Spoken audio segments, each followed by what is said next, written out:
Lads, you are very welcome back to my next new episode of my podcast, Soulchats.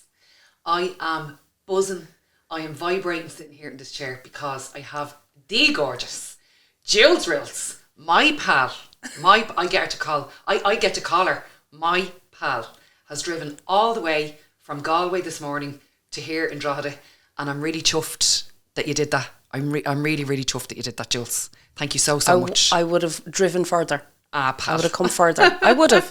You're the best in the world. I would. Listen, for the people who've been under a rock for the last number of years and have not discovered you yet, tell the people who you are and what you do. I am Julie. First and foremost, I am a mom of 2 kids, happily married, 2 dogs, so I'm a dog mama.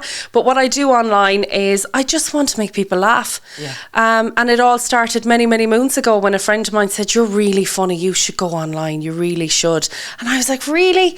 And you met her, Yvonne, or as we lovingly call her, Vanny.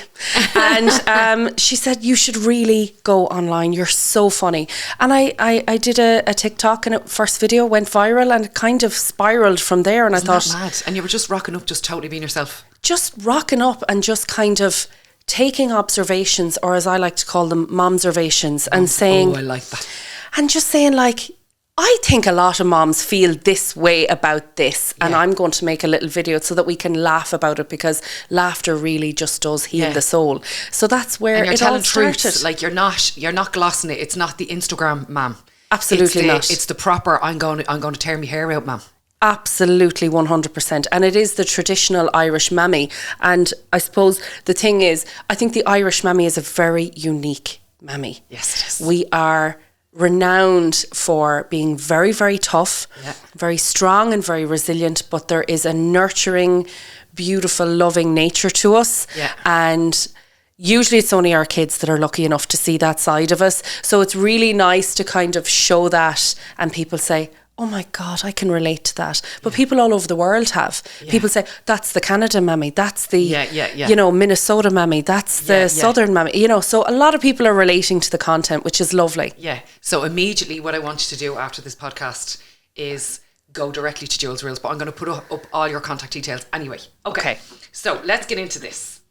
I want to share this morning the first thing that happened. I got a voice note from Jules, and it was high vibration. You were like, "This is the energy that's coming to Drogheda today. I can't wait to see it. It's going to be brilliant." And I am like, Jules, just meet you where you're at. Mm-hmm. Whether you're high or whether you're low, you just meet people where they're at. So it was great gas for me this morning, waking up to that note. Yeah. And I was like, oh, she's bringing her A game. This is going to be deadly. So I just want to set the scene of the kind of person that Jules is. So that's how the day started with you and I. Mm-hmm. But can you tell the people, because I think this is another epitome of who you are as a person and especially as a woman. Mm-hmm. Can you tell the people how we actually met each other? I would love to. First of all, can you imagine my husband waking up to that this morning? Like, that's, God love him, and I love him dearly, but that's what he has to tolerate all the time. It's just this, and sometimes he just goes, "Not this morning. Can you just go be yourself downstairs for a while, and then just come back after you've kind of coffeeed into the morning." So you're welcome. Yeah, well, I wouldn't change it for the world. I love it. You can send me a voice note like that every day. We met online. Sounds like a couple. It's like we met online. Yeah. But we met online, and I suppose when I started social media and started joining social media, I was quite taken aback at the amount of vitriol on it. Not that it hurt or upset me, but I was quite surprised at the volume of it on lots of people's pages. Yeah. And I came across you completely by accident, and I could see that you were getting this really hard time on it, and I could see that you were dealing with it in a very positive way, and you were coming at it from a point of strength. Yeah. And I reached out to you and just said, "You don't know me from Adam, but I just want to reach out to you woman to woman and say, I support you and I'm here for you. Yeah. And I'm sure you don't need it, but if you do, I'm here." I was completely blown away by that. I can't remember, it's like a chicken and egg situation. Did you reach out to me first, or was how I realised that you wanted to support me was the video that you did? I don't know where did the video first and then sent the message. I think I did the video first, and then I sent the message and said, look, I just did this video in support of you because I want you to know it's not just lip service. I'm not just saying it privately to you. I'm saying it to the world that I support this woman. Yeah. And I think a lot of people are reluctant to do that as well online. They're reluctant to back up what they say privately. Yeah, well, you're very congruent with your words and your actions anyway. But I suppose my recollection of it is this one particular day, which is very, very rare for me, like very rare for me, that I was getting a bit of stick online and you know, it happens to all of us. And I can recall people who would support my work, they all came in with kindness. A lot of people said a lot of kind things to the people who were being not so kind. And I was very chuffed. I was very happy with that because we're all about, you know, keeping your side of the street clean, and when people go low, you go high. But how I came across the fact that you wanted to support me was, I think I was woken up again to a tag. Nicola Connolly-Bourne has been tagged in a video, and I pressed play, and there was your beautiful face. And it was like, there's this girl online, and she's an empowerment specialist, and I noticed that she was getting a tough time this one day yesterday, and I just want you all to know, I think she's great, and I want you all to support her, and it's very, very important that we reach out to women and say, I have you. Oh, 100%. I have you. So I was blown away by this. I was blown away by this. I sobbed. I cried. Like, you know them hot scaldy tears? Yeah. You know the ones that go down in... The ugly cry. Yeah. Oh, yeah, I did all that, right? Hot scaldy tears down in the middle of me boobs, right? That's how hard I cried, because I'm a big believer in widening the staircase for other women and leading by example. And everybody makes mistakes, but nobody deserves to be, you know, crucified for it online. But I was just... That's the mark of you. Yeah. That's the mark of you. That's who you are as a woman, the end. And it's never questionable. It's you're constantly consistent. You say what you mean and you mean what you say. Your internal and external congruency is on fire all the time, because I've seen it a million times since. I've seen it a million times since you doing that for other women, which is so commendable. And we need more people like you in the world, but not only in the world, especially on social media, because people can be so, I was going to say brave. Brave is not the word to use. People can be so brazen behind a keyboard.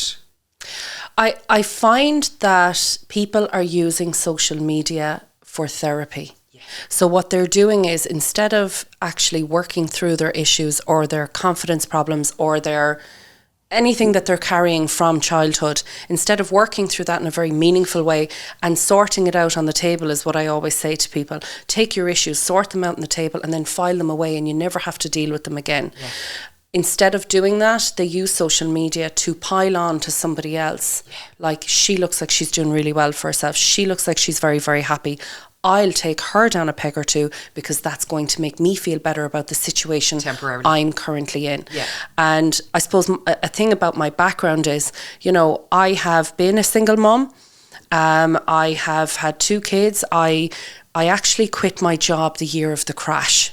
Wow. And at the time, I was an executive assistant for an accountancy practice, and I was very happy. I loved my job, but I loved my kids more. Yeah.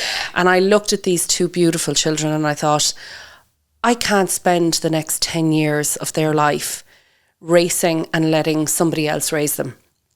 And so I decided, probably in my arrogance, I'll quit my job and I'll go back to it when the kids are both in school.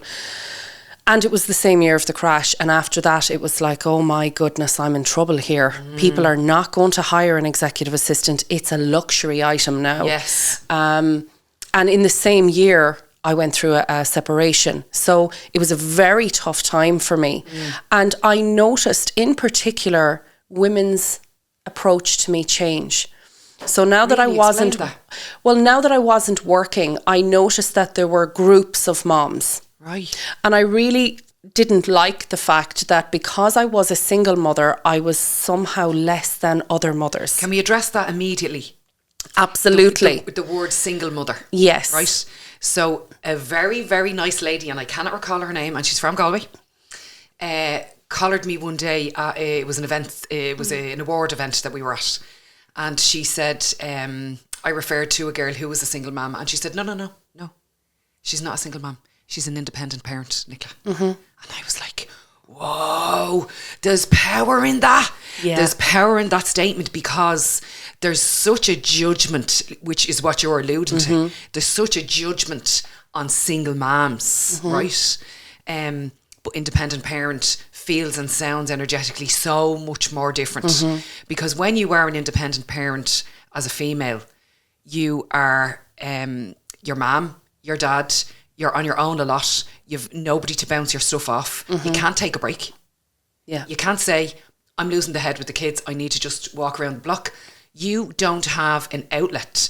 And there was another beautiful woman only a couple of weeks ago sat in that very chair, Molly Smith, who I'm sure you will meet along the way on your journey, because you guys would just love each other. I'm after losing my train of thought, but we were talking about the independent parent. Yes, I remember now. Molly said, I want all of the dads to know that when you leave, not only are 50% of the resources taken away from that child, 50% of the resources are taken away from the mother. So they're always coming from a minus. Yeah. So go back to the gangs, the mammy gangs. Well, what I would say is, one of the first things that I noticed was there are lots of women out there who are married who are actually still single parents. So they are married and they're in a relationship and what have you, but they're still actually parenting the children on their own. Yeah. And that was one of the first observations I met. And I suppose I'm a very... I read people. I'm a very scary judge of character, and I read body language, and I watch groups of women, and I watched all this going on at the school gates and looking at the car you drove and the clothes you wore and how you turned up. The judgment, yeah. And I kind of had to just put it all to the side and go, I really am not concerned with how you think of me right now, because all I'm concerned about is making sure that my children have everything they need in terms of love and support and spiritual care. Yeah. But the thing that I found really sad was, obviously I'm very happily remarried now to a wonderful person who's very supportive of me. The judgment doesn't stop. So I've been a married mom, I've been a single mom, I've been a working mom and a stay-at-home mom. And all these groups of moms seem to judge each other. So if you're a working mom, the working moms seem to look down on the stay-at-home moms. Oh, they think they're great because they stay at home. But it's a way of alleviating their guilt. The stay-at-home moms judge the working moms because, oh, well, they're working and their kids don't have enough time with their parents. So I actually did a video on that, and I said, women, it doesn't matter. I'm a full-time working mom at the moment. It does not make me a part-time parent. No. I don't parent my children part-time because I work full-time in my career. Yeah. But I didn't parent them full-time when I was staying at home. My children get 110% of what they need from me at all times, and they will always come first above everything. Yeah. And so that's what I kind of learned from that time as a single mother was, it doesn't matter what group I'm in, all the other groups are judging that particular group. So I had to remove myself from the judgment and say, well, I'm not going to be that type of woman, whether I'm a single mother, whether I'm a married mother, working. I'm a woman first. And I'm here to support any of you. And I don't care whether you're on your own minding your children, or whether you're married, or whether you're working, or whether you're not. I want to meet you as a woman. And then we decide whether or not we can be friends. Because, you know, we all have different needs. And I did something very similar to you, Jules, when Jamie was born. So I just decided this little thing is way too precious to me to allow somebody else rear him. I want to be able to be the one to stay at home to rear him. Now, we put ourselves under mad financial pressure to do that, right? Wouldn't change it for the world. But the working moms, if they aren't working, maybe they wouldn't be able to pay the mortgage. Maybe these people would end up homeless. So, you know, it's different strokes for different folks, and whatever works for that particular family, that's what works. But I would like to think, and this is a whole other, I want to do a course on a podcast on this. I would like to think that the majority of mammies are doing the best that they can with the tools that they have. Absolutely. And that's why the judgment needs to be removed from the conversation. Absolutely. So instead of looking at a mother and gauging her up and down, well, she's not working, I'm working, we're not going to have anything in common. That is just so untrue. Because stay-at-home mothers are the hardest working people in our society, bar none. Yeah. Did you see that video that was going around a little while ago about the man who said he can't afford his wife? No. Oh, it's brilliant, Jules. You love it, right? So there's this guy and he's like, I can't afford my wife. So he listed all of the things. How much childcare would cost, how much a driver would cost, how much a chef would cost, how much a housekeeper would cost, how much a medical person would cost, how much a psychologist would cost. Like, the list was endless. Yeah. And I was like, I love this guy. Fair play to him. Yeah. Absolutely fair play to him. So when he added it all up, it was in dollars, it was in America. It was like $162,000 a year or something. Yeah. And he's like, this is a queen to me. I cannot afford her. And she does it all for free. I didn't see that one, but I saw one quite similar where actually what they did was they advertised a job. Oh, I saw that one too. And I love this. So we'll share it for the listeners. Yeah. This guy advertises a job and people turn up on Zoom for the call. And I saw it kind of around COVID time. And people turn up for the job and he says, okay, so, sometimes you're going to need to work outside of the normal work hours. And we're going to need you to pivot very quickly sometimes. We're going to need you to drop one thing and pick up something else. And he basically listed out all the things a mother does during the day. No days you don't off. get time off? Yeah. There's no bonus structure here. Yeah. And they were like, okay, what's the salary? And he was like, well, we're not going to pay you a salary. And they went, is this a wind up? Like, no, I'm not going to do this. And then at the end, he reveals that's the job your mother does. Yeah. God, and literally, you could see these people in this interview crying. Yeah. And they thought, I remember. I need to go ring my mom. I need to go ring her right now and thank her for everything she's done, because you've just made it very real for me what my mother does for me on a daily basis.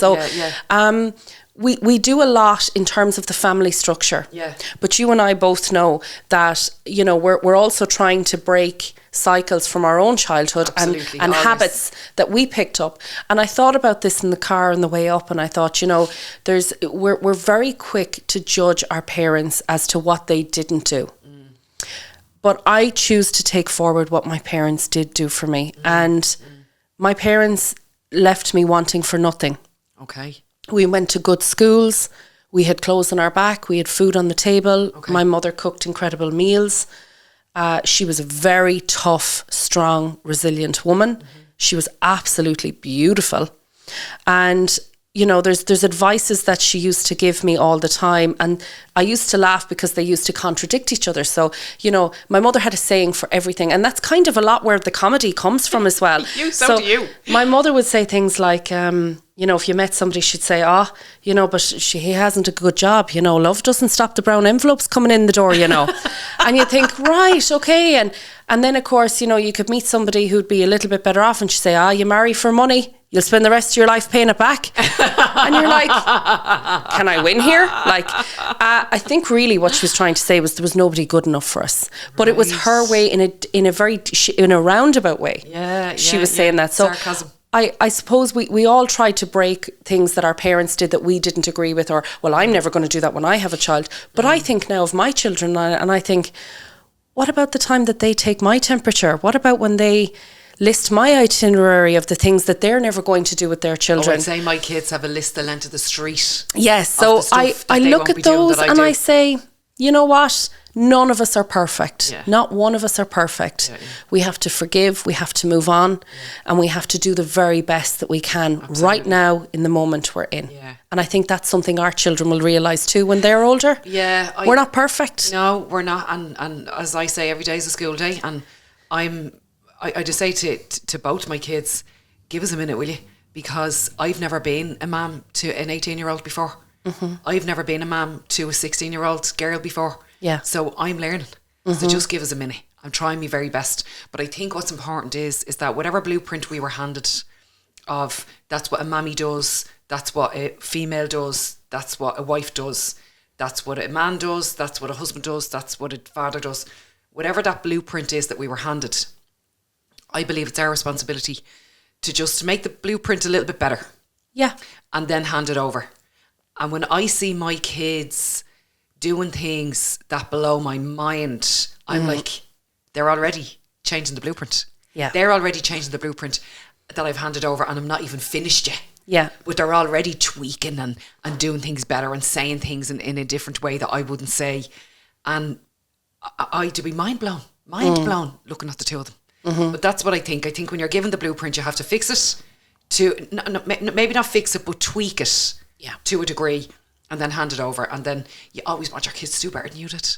Always. You know, you always want your children to do better than you did. And then, please God, we'll be lucky enough to have grandchildren down the line.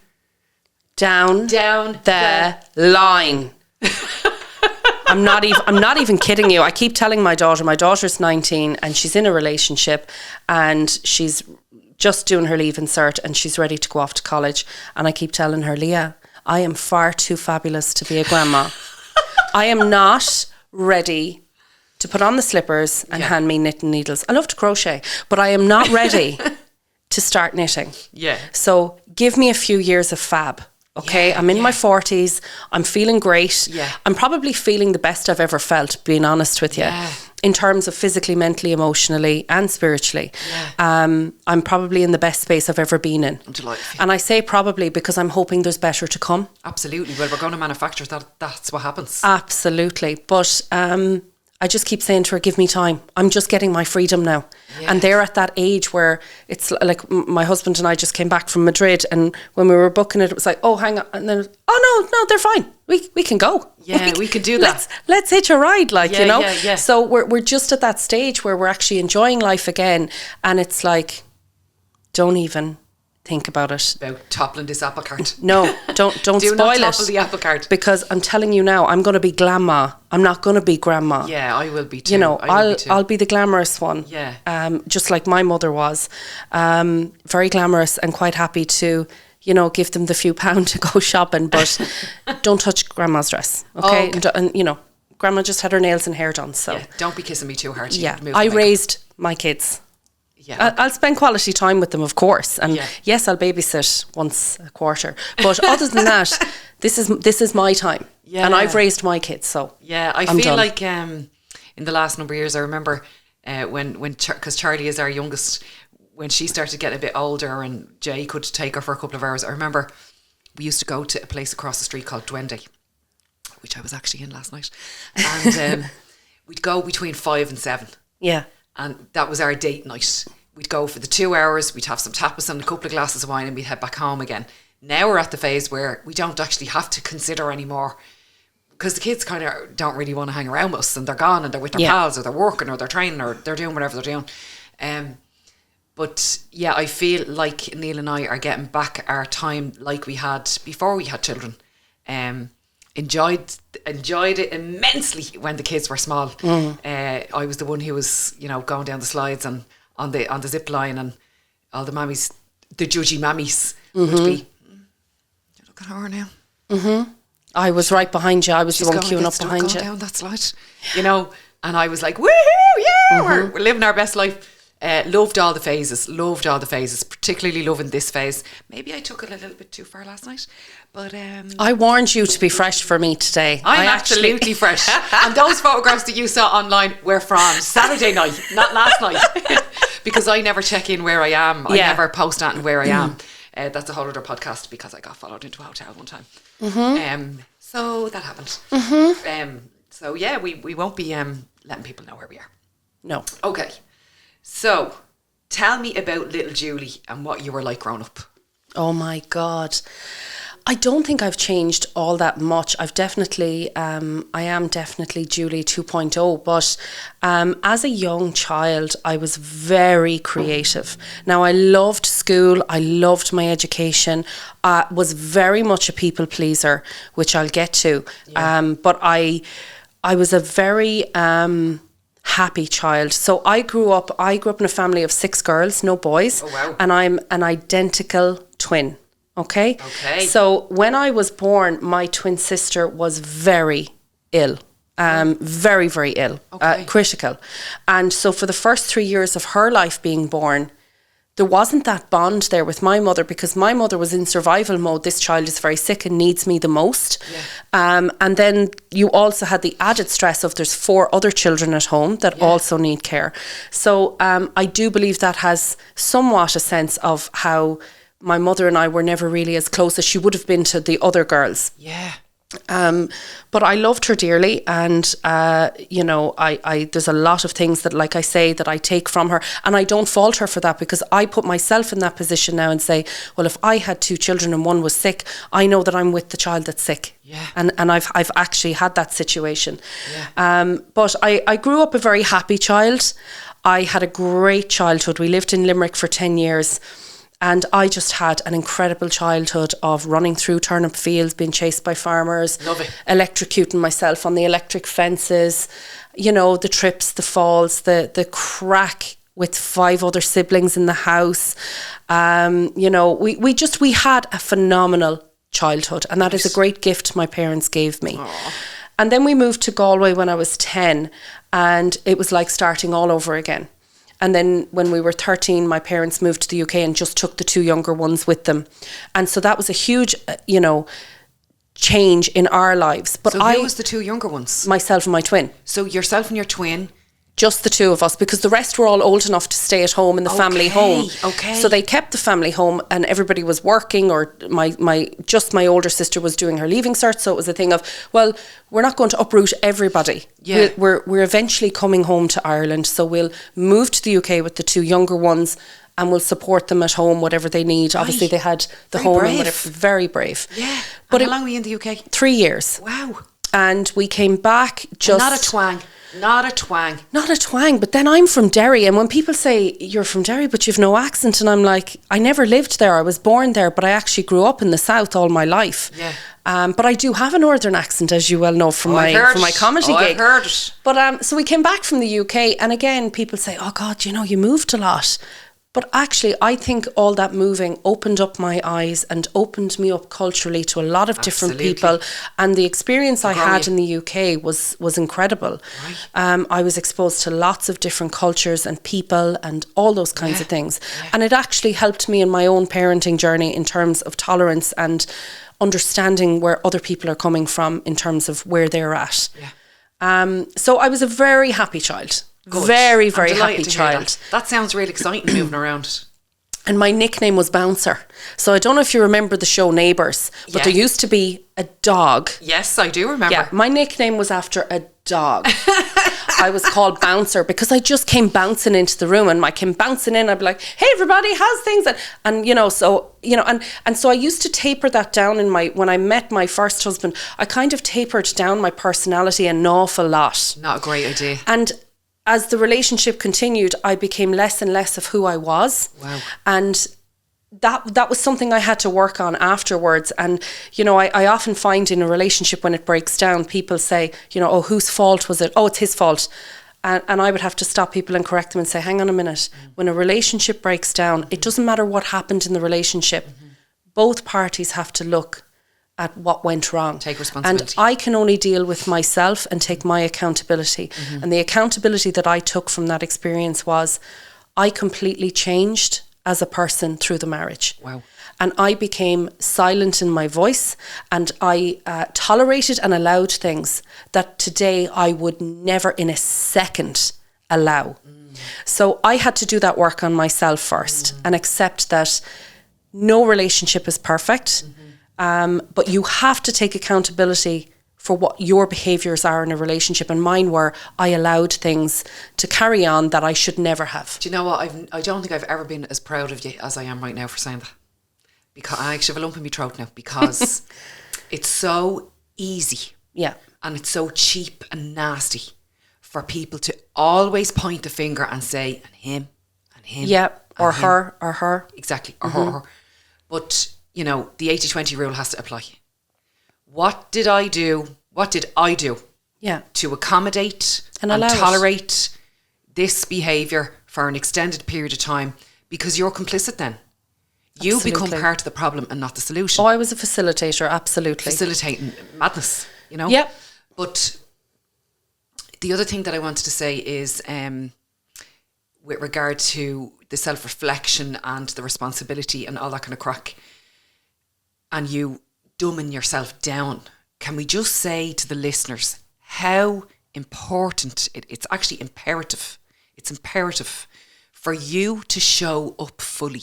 Like, show up fully in all of your glory, warts and all. Because energetically, you're operating in a space of authenticity. Yeah. And when you're authentic, you're going to attract in other authentic people.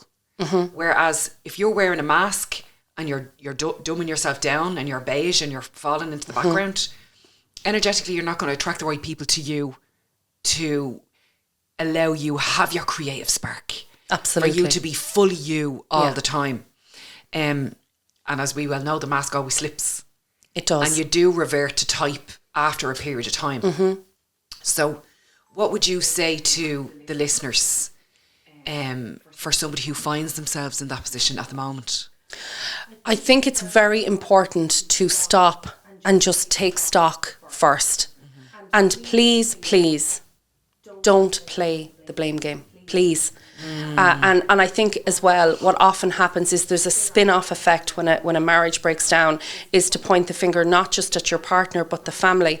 And I'll be very clear, I will never have a bad word to say about his family. His family are the most incredible, loving, nurturing people, and my children are very lucky to have them in their lives. And I find that that's what often happens is, when a marriage breaks down, obviously two families are pulled apart. Absolutely. As well. It's not just the couple that separate. It affects the couple, the children, the friends. A lot of the friends that we had through the marriage completely distanced themselves from me.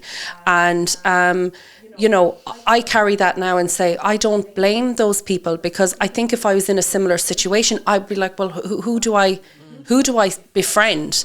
And so in that situation, they just went, we just don't want to be around it. I think some people think as well a separation is contagious, and they think, I don't want that to come into my life. So yeah, I've noticed that actually, that people do think that a breakdown is contagious. Absolutely. So I think people are quite fearful of it, especially when I think that it's almost, what is it now, 15 years ago that happened. So, don't be so quick to start casting everyone aside. At the end of the day, I went through a separation, and I will say the whole way through it, I carried my head very high.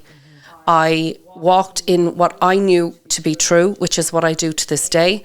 And I dealt with everything as it happened. And I always try to meet people where they're at now, not where they were then. Absolutely. So just be very patient with yourself. Yeah. And, look at yourself. You don't have to look at what they've done or what they haven't done. What's important is that you deal with how you were in the marriage and how are you going to be now. Like, that's the only thing you can control. It was like starting over completely after that. Why have you worked out why you were making yourself small? Because I was convinced that as long as the other person is happy, I'm happy. I'm easygoing. I'm easygoing, Jules. Sure, I'm easygoing. Like, I'm easy breezy. I don't mind where we go at the weekends. I don't mind what we do, and I find it so polar opposite to who I am right now. So polar opposite, because, and it's interesting you said about meeting the right people. Like, my husband is so supportive of what I do. He's like, I don't get it. But the beauty of that is he doesn't have to get it. Yeah. He doesn't have to understand what I'm doing. He just has to see that it makes me happy. Yeah. And I need to support that because she's happy doing what she's doing. Yeah. And as long as it's not harmful to the family unit or the relationship, then it's okay. And so that's the thing, is we create new habits for ourselves, but I do not once in the last 10 years feel that I can't do something I want to do, that I can't try something new, that I can't say, I'm going to do this. I know it's nuts, but I'm going to, like, I did a stand-up comedy gig. I stood up in front of 100 people for 40 minutes or for half an hour, whatever it was, and I told jokes. Me. Like, now, I'm married to my polar opposite. Quiet, shy, all those things. But that's why we work so well together, because he grounds me and I pull him up in to the colour and the beauty of the world. Yeah. And I've never had to dull myself. Yeah. I've never had to dull myself. So from a lesson point of view for the listeners, right? Because there'll be somebody who's listening to this who believes that as long as the other person's happy, I am happy. And I want the listeners to know that you are a happiness transporter. Yes. No matter where you are on planet Earth, your happiness is on the inside of you. Because there was a young one locally here that I used to do one-to-ones with years ago, and her solution, which I strongly disagreed with at the time, her solution at the time was, I'm just going to move to Australia. And I said to her, chicken, you're bringing it all to Australia with you. Yeah. Like you're taking it with you.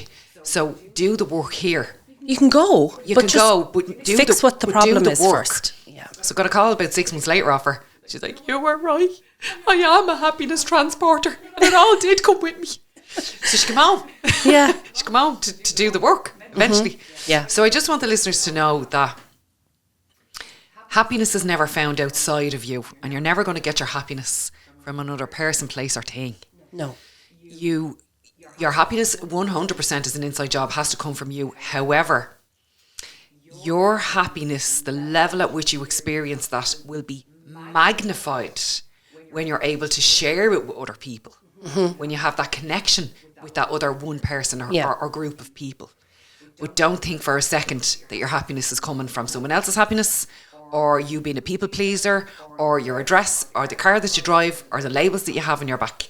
None of it makes a blind bit of difference, because you have to live with you. Absolutely. And you cannot get away from you. Yeah. It's all up here and in here. Yeah. Okay, that's great. So you've decided to just be your full self.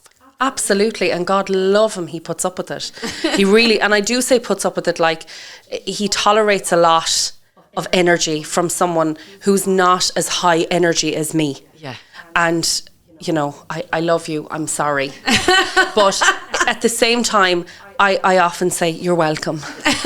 You know, welcome to the world of Julie. Yeah. Population 1. Jules Rules. I do rule. And that's why I went with the name. Yeah. I just went, who rules? Jules rules. Yeah. I rule, and I do, and I rule my life, and I do it with kindness and love and respect for myself first and foremost, and then I'm able to give that to others in abundance. There you go. Very important. You can't give away what you don't own. No. You have to own it first before you Absolutely. can give it away. Fantastic. Okay. So did you do a load of personal development then after that? I did a lot of work. About that. I did a lot of work on myself, and I did a lot of soul searching, and I did a lot of asking myself a lot of tough questions. And I just found that I had to start over again, and figure out what are the things I like and what are the things I really enjoy. And obviously the creative side of me was always there. So I went back to writing, which was what I did again. Brilliant. As a child. I was very creative and I loved writing. So I went back to writing, and it was there that I found myself again and found my people when I started reading again. And I remember one day being in the car and I was bawling, crying. And I was having a conversation with myself, and I was listening to Leona Lewis, and I had the music up loud, and I said, you are never going to give yourself away again, ever. And if somebody wants to be with you, it has to be with you, who you are now. You're not going to change for someone else. If I change, it's a change that I've decided to make in myself in terms of self-improvement, or I want to get healthier, or I want to be happier doing this, or I'm not happy in such a thing. It's about myself, and it's about having that person to support me do that. But I will never give myself away again, ever. Amen. Amen to that, sister. Well done, you. Very proud of you, I am. Thank you. I'm very proud of you. Okay. When you were young, what did you want to be when you grow up? See, this is the thing. Again, my head was completely in the clouds. And I say that, not that... People often say, oh, she has her head in the clouds, like it's a bad thing. Yeah. It's not a bad thing. No, it's not. you know, my dreams as a child were, first of all, I wanted to be an astronaut. For many, many, many years, I wanted to be an astronaut. I was fascinated with space. I was fascinated with NASA. And again, you know, the jokes would come, of course you are, sure, you're for the birds. Like, you're in space half the time. Yeah. But yeah, I wanted to be an astronaut. And then as the years went by, I wanted to be a writer.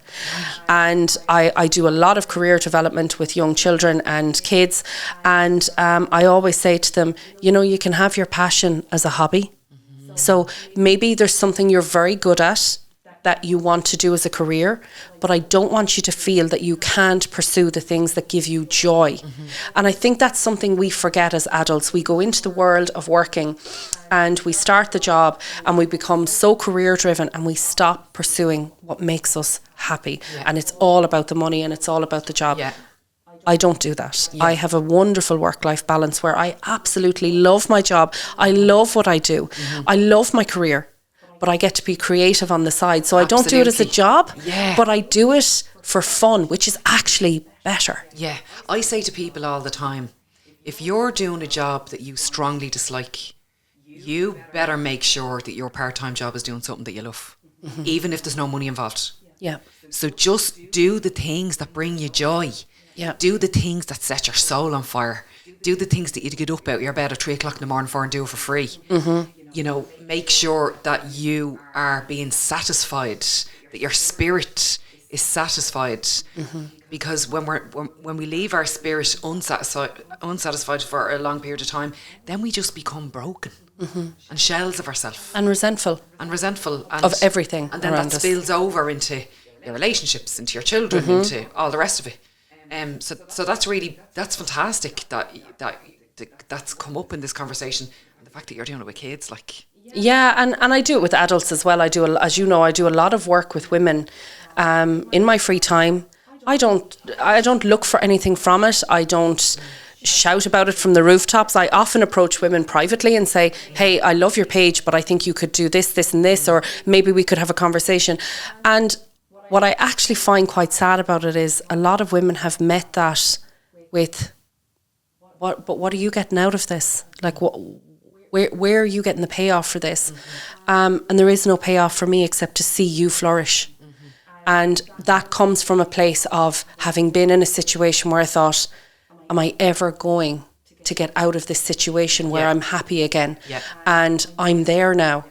And if I can throw the rope back and bring somebody else along with me, I really want to. I really want to. Where did you get that? Where did you hear that? I heard it online one time, and I think it was,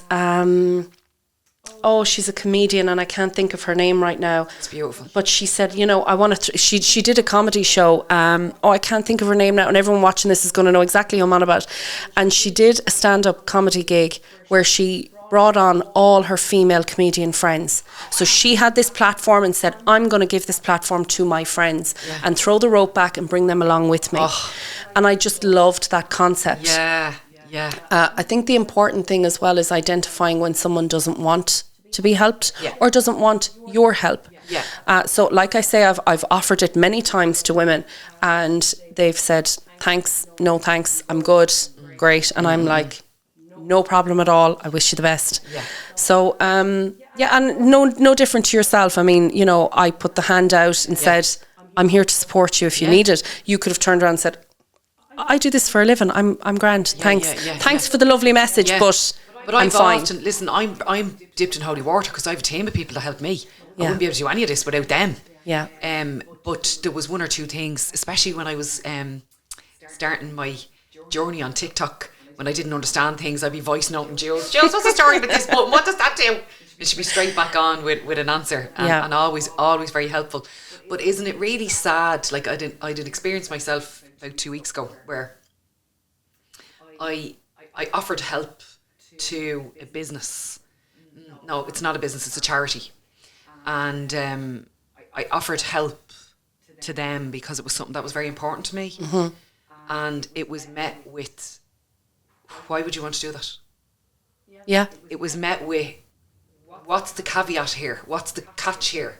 Are you looking for money? It breaks me heart when people extend themselves to others genuinely. But it's met with, whoa. Yeah. That's a bit mad. Yeah. What's your motivation here? Yeah. Why do you want to do it? And the answer is, I just want to help. And I have some free time and I want to help you. And that's the reason.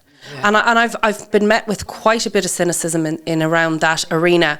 And the people that have opened up and said, well, yeah, I'd love the help, but what can I do for you? And I say, you can give it to somebody else. You can pay this forward. When you're in a better situation, I want you to identify someone. They're going to just present themselves to you. And I want you to see that moment and say, I can help. I can help this person like Julie helped me. Or I can step in here and actually, it's a small thing, but I'm going to be thinking of Julie while I do it because she did that for me and I'm going to pay this forward now. Yeah. That's all I want. I started this thing a couple of years ago. I had a beautiful Aunt Minnie. She was my great aunt. And when she passed away, we did this thing called It's on Minnie. So # It's on Minnie. And we'd go, because she was big into her tea and her handbags, and she'd go out for lunch every day. And when we went into coffee shops, we'd buy a couple of extra coffees and we'd say to the people behind the counter, give that to the next person for free, but you have to say it's on Minnie. And it's just a great way to keep her memory and her legacy alive. Yeah. And we just need to spread a little bit more kindness. Yeah. Like, I want women to hear this and say, I'm going to go and do a random act of kindness for another woman.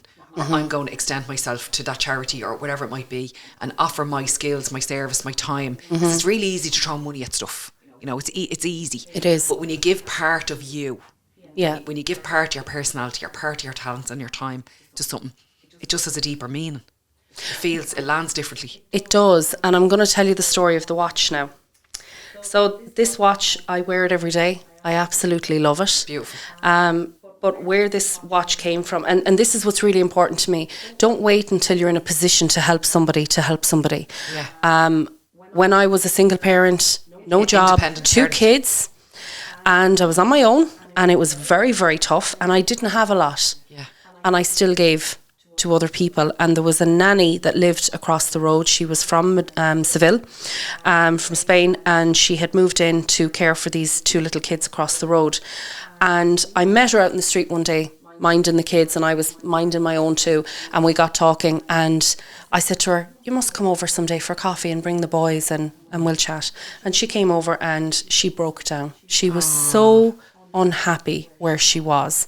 The people she was living with were being very selfish with her time and kind of felt that because she was a nanny, she was there Monday to Sunday to mind the kids regardless. You know, we're going out, we're doing this. So, you know, her day never really ended. She was burnt out. She was exhausted. She was trying to learn English and going to college during the day. And I said to her, my home is a place for you to come to get a break. Yeah. So start telling them you're going, because she was like, I can't tell them I'm going out because I've nowhere to go. And we lived kind of further out from the city, so it wasn't a thing where she'd say, right, I'm going uptown for a coffee. We were kind of remote. And I said to her, well, my home is now your space to come and have a break and just take it easy. And so she started doing that, and she'd come over and we'd watch a movie or we'd talk or we'd hang out, or even if she wanted to meet a friend, I'd say, well, she'd say, oh, they don't like me coming home late because they don't want to wake the boys. And I'd say, you can stay in my house that night. You know, you're welcome. You know, I don't have much, but what I have, I'm willing to share with you. My God, it's so simple, but it's so powerful. So she started telling her mother about this woman that she met, and she said, you know, she's like an Irish mother to me while I'm here, and she's looking after me. And all I could think of was, this girl, if my daughter was in a foreign country and was this unhappy, I would hope that someone would put the arm around her and say, come on, look, you know, let's make your experience here better. And so her mother and her aunt came over to visit her. And I took them out in the town all day, and we went all over Galway, and I brought them to see all the sights and stuff, and we had a wonderful day. And at the end of the day, they took this out and they gave it to me, and they said, you have cared for our daughter like she was your own, and we want you to wear this, and every time you look at this, we want you to know how much what you've done for her has meant to us. That's beautiful. Don't start now, because I'm going to start crying now as well. So that's the story of the watch, in that every day I wear that watch, and that is almost 10 years. It's over 10 years ago that happened. And that's my reminder that you can always help someone else, and you don't have to wait until you're in a position of a better job, a better career, because we do make those promises to ourselves. Yeah. I'm in a sticky situation now. Yeah. I'll help later. The time is now. And the best time was yesterday. Yes. But if you couldn't do it yesterday, you can do things today. Yeah. And that help that I gave that poor girl cost me absolutely nothing but my time. Yeah. And just to kind of be there for her. It grows you as a person. I have a similar story with a student. We used to take students. I remember when Jay was only a little dog. He was like 4 months old. And we got our first student, Inigo was his name.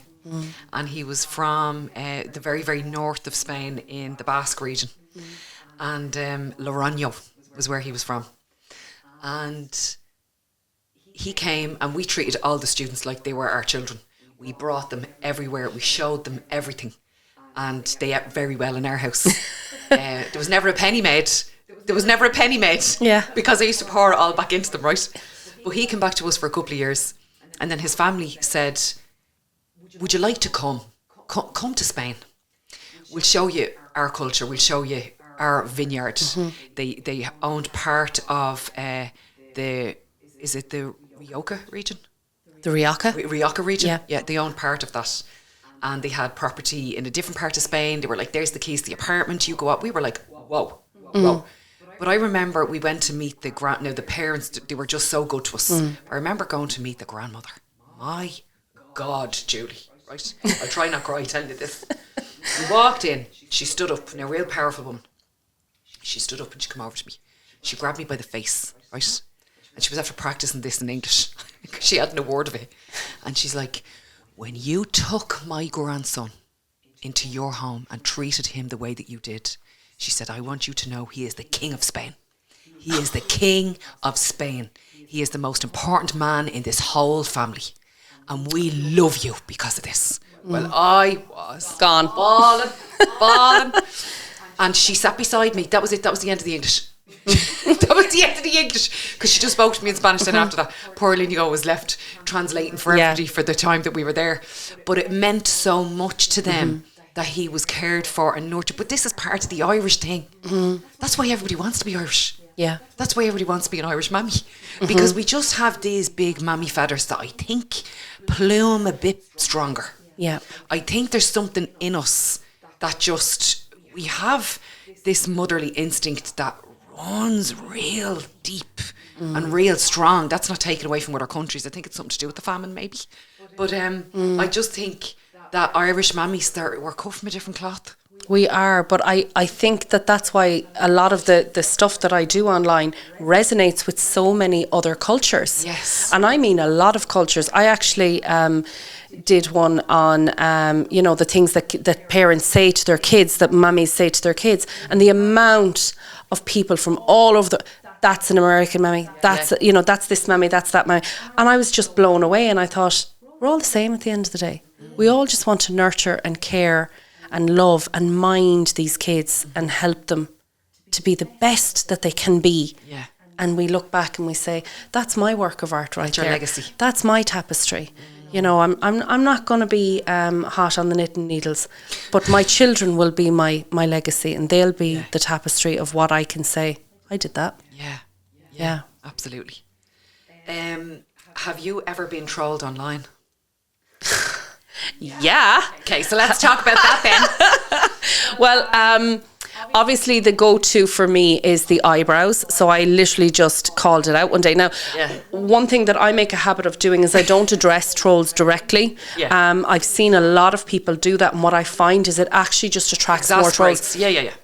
And there's that old saying, garbage in, garbage out. So what you tolerate, it actually comes back out again. So I actually don't really deal directly with trolls. I delete and block and move on with my fabulous life, and I wish you all the very, very best. But the most common comment that I get is, what's wrong with her eyebrows? What's wrong with her eyebrows? And for some reason, they always have a Dublin accent in my head when I read the comments. I'm like, what's wrong with her eyebrows? Look at the state of them. Look at the space between them. Jesus, you drive the M5 up between her eyebrows. And, what I find so funny is I don't have eyebrows. Okay? So Tell the people what you call them. Skipping ropes. When she says the skipping ropes. So Laura Grufferty got the same comment, and I went, oh, it's not just me then. So Yeah. Laura took off her eyebrows and actually was like, cheers to you, babes. Like, are you happier now that my eyebrows are gone? Like, lads, we grew up in the 80s. And, my eyebrows are gone. Okay, they didn't exist. And it was a fashion fad. And that's the other thing, don't fall for fashion fads. Don't fall for the fads, because lads. now it's the big bushy eyebrows. And I'm like, I don't have anything to brush. Like, I have an eyebrow brush. And I'm like, what am I brushing? There's nothing there. I remember a beautician saying They to me don't one exist. time, will you stop plucking your eyebrows? I'm like, there's nothing to pluck. I don't pluck. She's like, but come back to me in 6 weeks' time when they grow a little bit. I'm like, no, love. You don't understand. There's one wisp that grows out the middle, and that's it. The only reason I need a tweezer is for here, not here, and maybe here. She's pointing to her chin and her face for those who are listening and not watching. So, like, you kind of, I deal with it with humour, and I do think that we're made of tougher stuff from the 80s. I strongly believe that. Listen. We grew up in a time where, if you fell, you didn't go inside. If you needed the toilet, you didn't go inside because you were kept in for the rest of the evening. Prison. So, yeah, I don't deal with trolls directly. I make funny videos, and I'm quite self-deprecating as well. But I honestly am not one bit concerned about someone who hides behind a private profile and is spitting spew out onto the internet. I'm like, but that's all you're going to get back, love. Yeah. And in a way, they're to be pitied because they're obviously working through something in their life that they feel the need to do that. Absolutely. They're bleeding, hemorrhaging onto other people. Absolutely. So I just look at that and go, wow, you've a lot of work to do on yourself. Prayer for them. A lot of work to do in yourself. So for younger people, or even people at our amazing vintage, who are experiencing something similar, and I use the word experience on purpose and not suffer from it because it starts and it ends. That's why it's an experience. Your advice is to not engage. Delete, block and move on. Yeah. Delete, block and move on. So fire needs 3 elements. And we always own the oxygen. It needs heat, it needs fuel, and it needs oxygen. And we always own the oxygen. So just remove the oxygen. Absolutely. Remove the oxygen and jog on. Absolutely. And you will find that the more energy you give to it, that's what they're thriving on. So when you give it that energy, it's kind of, if you think about it, you have a platform or you're getting a bit of attention for a video you've done or whatever, and these people are now trying to take that from you because they'll never get that attention. They know that. Yeah. So they think, well, I'll do it a different way. I'll pull them down to where I'm at, and then I'll feel more comfortable with them being where meet me where I'm at. Yeah. And there's a great saying, never argue with a fool. They'll drag you down to their level and beat you on experience every time. Absolutely. So don't waste your time. And arguing with a fool only proves that there's 2 and you're no fool. Absolutely not. Absolutely not, No. Jules Rules. Okay. So what I wanted to say to you is that when I was very young, I wasn't very comfortable in female company. So the female relationships in my family were quite fractured. And then where I went to school, it wasn't where I lived, and where I lived wasn't where I went to school, and it was all very kind of mixy-matchy. So I had deadly friends when I was a kid that I played camogie with and all that kind of stuff, and the neighbours, but I never kind of settled. I found female company to be very backbitey, and I didn't like it. So I chose to hang around with the lads. And I ended up marrying one of them, thank God. I didn't look too far, I only went around the corner. But I'm learning, because of the industry that I'm in and the amount of personal development I've done on myself and will continue to do every single day of my life going forward. Because I displayed some behaviour and characters yesterday that I'm not too happy about. So that will be addressed immediately today.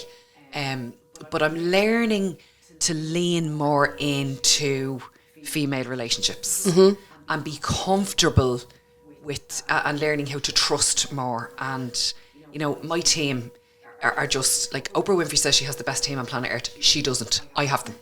They are absolutely the most outstanding group of women you've ever in your life. They'd walk on water for each of them. They'd walk on water for each other and for me and for the business.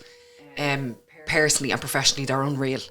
And I'm only learning now to be open to receive relationships like the relationship that we have. And I was wondering what your thoughts are around that. Did you ever have those kinds of experiences, or were you always really good and comfortable in with other females? I think I was always just really good and comfortable with myself. Like I say, I was just a very happy person and very content in my own company. And I think my go-to was definitely to make people laugh. And when I realised that by making people laugh, it endeared them to you, that kind of became my coping mechanism for if somebody doesn't like me, I'll just win them over, I'll break them down. And what I had to get comfortable with was not everybody wants to be your friend, and not everybody wants to be at a level 10 energy all the time. And so I had to be okay with the fact that some people are just not that energy, and that's okay. And that doesn't make them a bad person just because they're like I guarantee you there's people see my stuff come up on social media, they go, oh my God, I can't stand her, she's so annoying. Yeah. That's okay. Yeah. I'm not for you.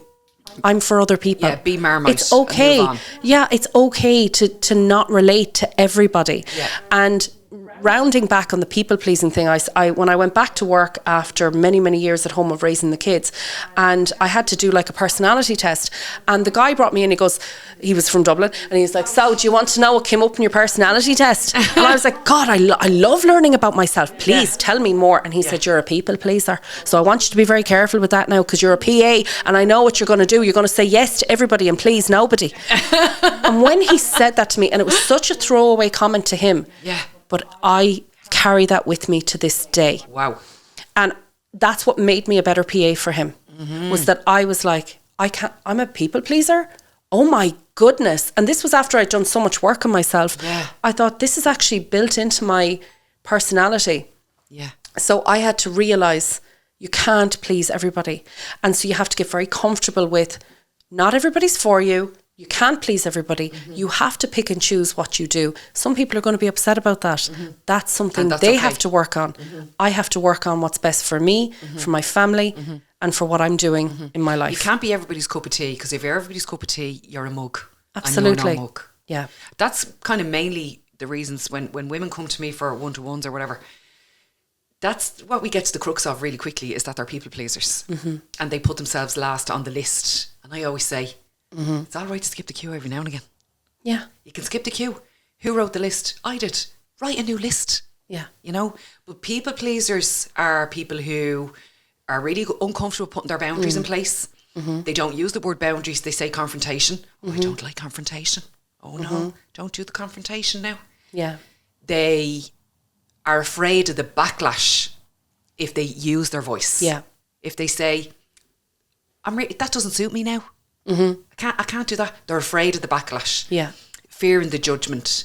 And Maisie's going to be upset if I don't do the teas and coffees today at the football match. Well, let Maisie be upset. Let Maisie deal with that. All right? And we all know who Maisie is. So just deal with that. You made the coffees last week. Get over it. Have a bit of time for yourself. Absolutely. So I'm going to give the last word to you now, Jules. If this was your last lecture and you wanted to just sprinkle some Julie magic, what do you want to say to the women of Ireland and beyond? Well, what I want to say is actually a question for you. Oh, wow. Okay. Okay. So then, I asked this question to CEOs, VPs, people in the top of their game, and I ask them all the same question. Okay. And I'll answer it too, but I want to know what yours are. Okay. What are the 3 things you do every day that set you up for success? Brilliant. Great question. Okay, the 3 things that I do every day is I do gratitude correctly. The word gratitude is getting sprinkled around way too often in journals and people spreading wellness. How gratitude is done correctly is that it's documented and then it's expressed. So you have to say to that person what it is that you're grateful for. Because when it's written on a page, it's just written on the page. Yeah. So vibrationally, then there's an emotional contagion. If I say to you, Julie, I'm so grateful to you for coming here today, or that thing that you did for me a couple of weeks ago, I'm so grateful to you. It's a gift. It's a gift of positive energy. So I give gifts of positive energy and I give and receive them in equal measure. So gratitude is the first thing. Monitoring my negative self-talk and asking myself the question, is that true or is that my ego talking? Does my ego think it's driving the captain of the ship? I don't think so. So I have tools that are able to help me switch that quickly and celebrating my wins. No matter how big, no matter how small. I celebrate my wins. I celebrate other people's wins as if it's my own as well, because that helps me and everybody else raise my vibration. Now I have another couple of things, but that's the top 3. Yeah, that's making fantastic. Making sure that my family know that I love them. I tell them I love them every single day. I try my best to display it every day. And when you mess up, make it right. When you mess up, take responsibility and make it right. I love that. Yeah. I love that. Thank you. So I suppose my 3 are a little bit more in the practical sense, and that is, in terms of my self-development, there's 3 things I do every day that set me up for the whole day. And the first is I get up very, very early. And I'm renowned for this in the house, and they hate me for it, and I do it in spite of them. So I get up every morning at 7 a.m. and I make my bed. And I have been known to make it with my husband still in the bed, and I'm sorry that I do that, but it's not going to stop. And he'd be lying there and be like, are you really actually making your side of the bed? And I'm like, yeah, because mentally for me, that is so important for my mental health to walk back into the room and see the bed made. Yeah, agreed. The second thing I do is I have time to myself in the morning. So I go downstairs, I let the dogs out, I make my cup of coffee, and I have to stand outside just for a few minutes, Ground even yourself. in the bitter cold. I'll throw on a coat or my robe, and I just smell that coffee, and I just take in the day. And I just take that day in, because from then on, it's just a rat race. So for me, it's very important that I take in that day, and I'm just like, I'm so grateful to be here, to be alive, look at these beautiful dogs, look at my beautiful home, look and think of all the things that I love, my husband, my children, and all that kind of thing. And then the last thing that I do is when I see it, I call it. Oh yeah. So if I see bad behaviour, I call it. If I see good behaviour, I also call Brilliant. it. And I'll give you an example. We were at the Network Ireland on Saturday in Barberstown Castle, and the president gave a lovely talk, and she shared a lot of personal things about herself. And I reached out to her and I sent her a message, and I said, I was so impressed with you, and I was so taken with what you chose to share with a room full of women that you don't know, and please keep doing what you're doing. So when I see it, I call it. And those are my 3 things. That's one of my rules too. Yeah. Say what you see will set you free. Yeah. Jules, thanks so much for being here. Thank you for having me. I could talk to you all day, Pat. Yeah. I really could. I really enjoyed spending that time with you now. Yeah. And it's going to be great. People are going to learn so much from that I hope conversation. so. I hope. Thanks, Jules. You're so welcome. Really very grateful to you for Thank you for having me, love. My pleasure. Thank my pleasure. Check her out online. She's absolutely deadly. I'm going to put all the links in to where you can find her. And watch the space. Watch Jules Rules. Yeah. Watch the watch. Watch the watch. Take it easy. Slow.